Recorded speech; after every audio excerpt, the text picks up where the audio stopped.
Beaucoup de croyants ont grandi avec cette idée. Si tu bouges ou te grattes plus de 3 fois pendant la prière, ta salat est annulée.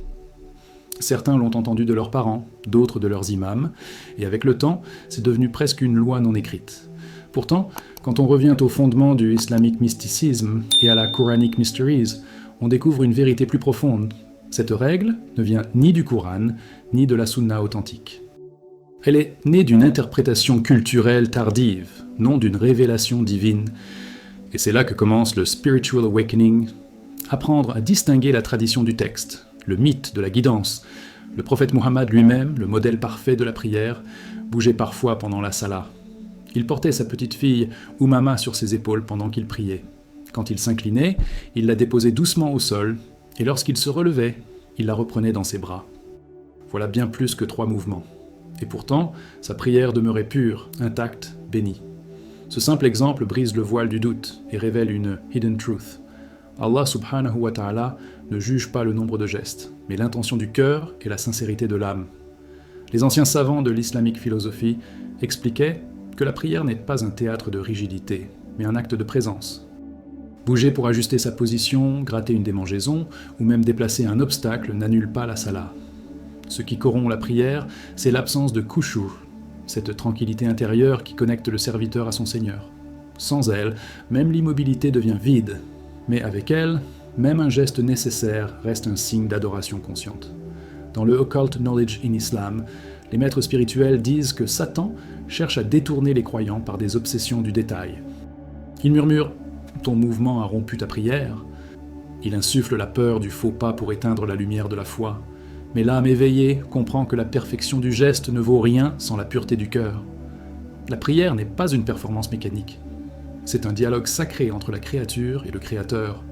Ainsi, quand un croyant apprend que la règle des 3 mouvements n'a aucune base divine, il ne rejette pas la discipline. Il retrouve la paix. Il comprend que l'adoration ne se mesure pas à la rigidité du corps, mais à la soumission du cœur. Et cette révélation, aussi simple qu'elle paraisse, ouvre la porte à un spiritual awakening plus vaste, celui de prier non par peur de se tromper, mais par amour d'être entendu. Quand on parle de ce qui annule la salat, beaucoup imaginent des règles compliquées, des chiffres à compter, des gestes à surveiller comme si la prière était un examen minutieux. Mais en vérité, le prophète Muhammad, dans toute sa sagesse et sa clarté, n'a jamais enseigné cela. Il n'a pas dit « ne bouge pas plus de 3 fois ». Il n'a pas établi un nombre de grattements ou de pas. Ce qu'il a enseigné, c'est la présence du cœur. C'est cette essence oubliée du islamique mysticisme, où chaque geste est une offrande et chaque souffle une invocation. Rappelle-toi ce hadith célèbre. Un homme vint prier devant le prophète.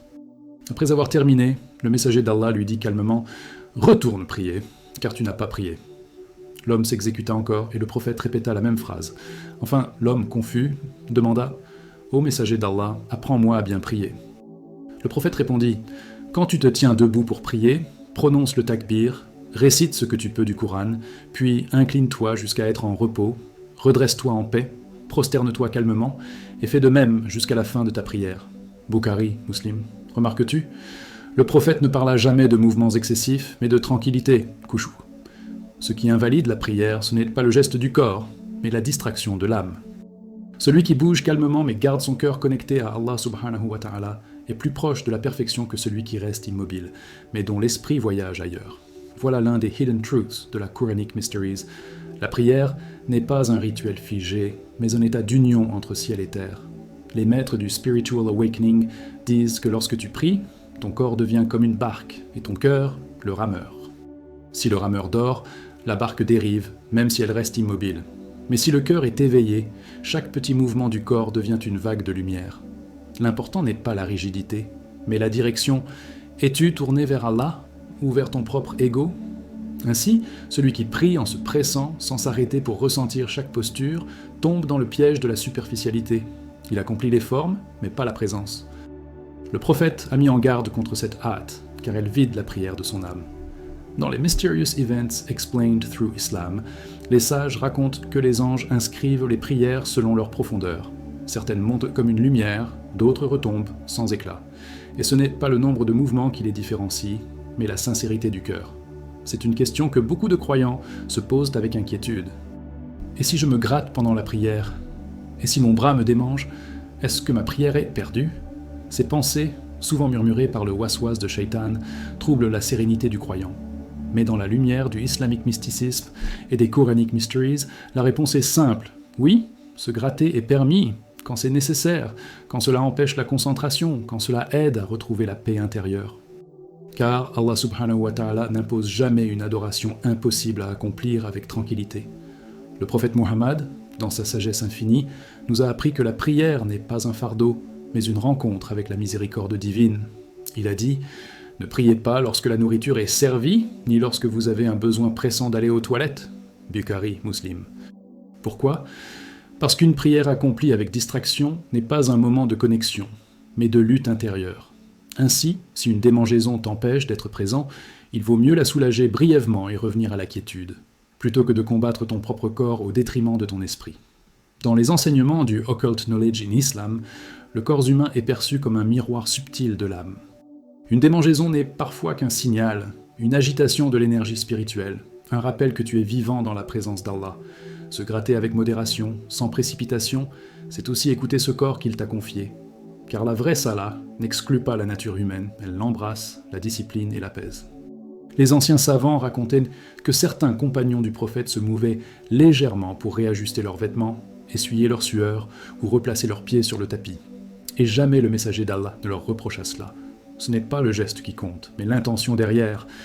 Un petit mouvement qui restaure le calme vaut 1000 gestes d'inconfort retenus. La prière est un espace de sincérité, pas de rigidité. Alors, la prochaine fois que tu ressens une démangeaison pendant la prière, souris intérieurement et dis-toi « Mon Seigneur me voit, il sait que je cherche la paix ». Gratte-toi calmement, puis replonge dans la douceur du dhikr. Ce n'est pas un manque de piété, c'est un retour à l'équilibre que l'islamique philosophie enseigne. Le corps sert l'âme, et l'âme guide le corps. C'est ainsi que le croyant transforme chaque geste, même le plus banal, en acte de conscience spirituelle. Il existe un seuil invisible, celui où le mouvement cesse d'être naturel et devient une fuite. Dans le islamique mysticisme, les maîtres enseignent que tout excès, même dans ce qui est permis, finit par troubler l'harmonie du cœur. Ainsi, bouger légèrement pour soulager une gêne, elle est normale, mais gesticuler sans raison, jouer avec ses vêtements, toucher sa barbe, regarder autour de soi, voilà les signes d'une prière qui se vide doucement de son âme. Ce n'est pas le geste en soi qui offense, mais l'oubli d'Allah subhanahu wa ta'ala qui se glisse derrière lui. Le prophète Muhammad a décrit la prière comme le mirage du croyant, son ascension vers le divin. Quand tu pries, tu quittes le monde matériel pour t'adresser à celui qui t'a créé. Mais Shaitan, dans son art subtil de la distraction, cherche à t'arracher de cette ascension. Il souffle des pensées inutiles. As-tu fermé la porte ? Ton téléphone vibre-t-il ? Et soudain, le corps se met à bouger, comme si l'âme perdait le fil de sa conversation céleste. Voilà le danger. La prière devient mécanique, les mots deviennent sons et le cœur s'endort. Dans les Quranic Mysteries, Allah dit « Certes, les croyants ont réussi, ceux qui sont humbles et concentrés dans leur prière. » Amers, Surat Al-Mu'minun 23, 1, 2. Ce verset est un miroir. Il ne parle pas de perfection physique, mais de la présence intérieure. Si ton cœur est absorbé par la lumière du dhikr, même ton immobilité devient vivante. Mais si ton esprit vagabonde, même ton immobilité devient vide. Le vrai combat n'est donc pas contre le mouvement du corps, mais contre la dispersion de l'esprit. Le Occult Knowledge in Islam nous rappelle que chaque prière est un champ de bataille invisible. Le croyant y affronte ses propres pensées, ses désirs et les murmures du shaitan. Certains gestes deviennent des refuges inconscients, des moyens d'échapper à cette lutte intérieure. C'est pourquoi les maîtres spirituels disent « Celui qui apprend à calmer son corps, apprendra un jour à calmer son âme ». La discipline extérieure est la première étape vers la sérénité intérieure. Alors, si tu remarques que tes mains bougent pas trop, que ton regard se perd, ne te condamne pas.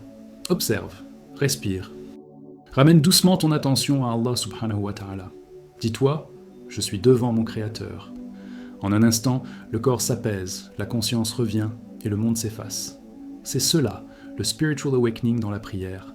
Apprendre à revenir, encore et encore, jusqu'à ce que ton cœur devienne le plus immobile des lieux. Dans la profondeur du islamique mysticisme, tout revient à l'équilibre.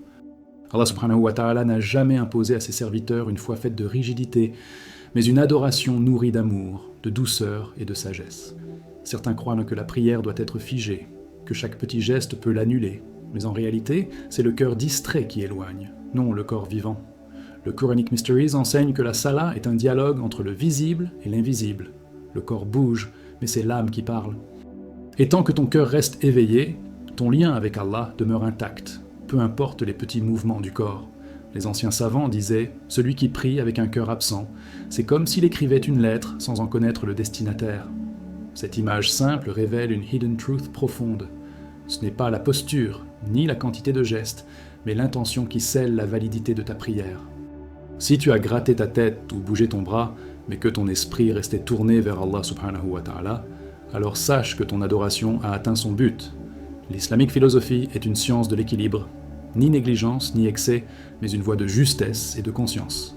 Cependant, il est essentiel de comprendre que la beauté de la salah se trouve dans la tranquillité. Le prophète Muhammad priait avec calme, comme s'il goûtait chaque mot du Coran. Il disait « Trouvez le repos dans la prière ». Ahmad, ce repos n'est pas seulement physique, c'est une paix intérieure, une suspension du monde. Quand tu pries, ce n'est pas le temps qui s'arrête, c'est ton âme qui respire. Voilà le secret que peu comprennent. La prière n'est pas un devoir à accomplir, mais une rencontre à vivre. Dans les Mysterious Events Explained Through Islam, on raconte qu'un homme demanda à un maître soufi « Comment puis-je atteindre la perfection dans ma prière ?» Le maître répondit « Prie comme si c'était ta dernière prière sur terre. » Ce conseil résume toute la sagesse du Spiritual Awakening. La concentration ne vient pas d'un calcul mental, mais d'une conscience aiguë de la présence d'Allah subhanahu wa ta'ala.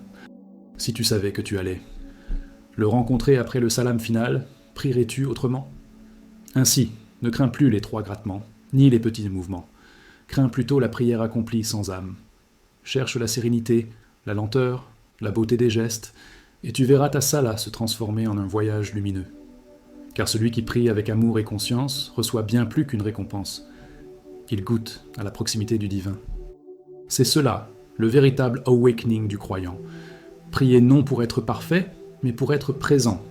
Si tu t'es déjà demandé, après avoir bougé ou gratté ton bras pendant la prière, si Allah subhanahu wa ta'ala avait rejeté ton adoration, apaise ton cœur.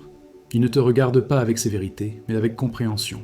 Il connaît ton intention, ton effort, et les tempêtes invisibles que tu combats pour te tenir debout devant lui. Le islamique mysticisme enseigne que la vraie pureté ne se trouve pas dans l'immobilité parfaite, mais dans le cœur sincère qui cherche à s'approcher du Créateur, malgré les distractions et les faiblesses humaines. Quand tu pries, tu entres dans un espace sacré où chaque souffle devient témoignage. Le Quranic Mysteries révèle que le croyant est invité à la paix divine à travers la salah.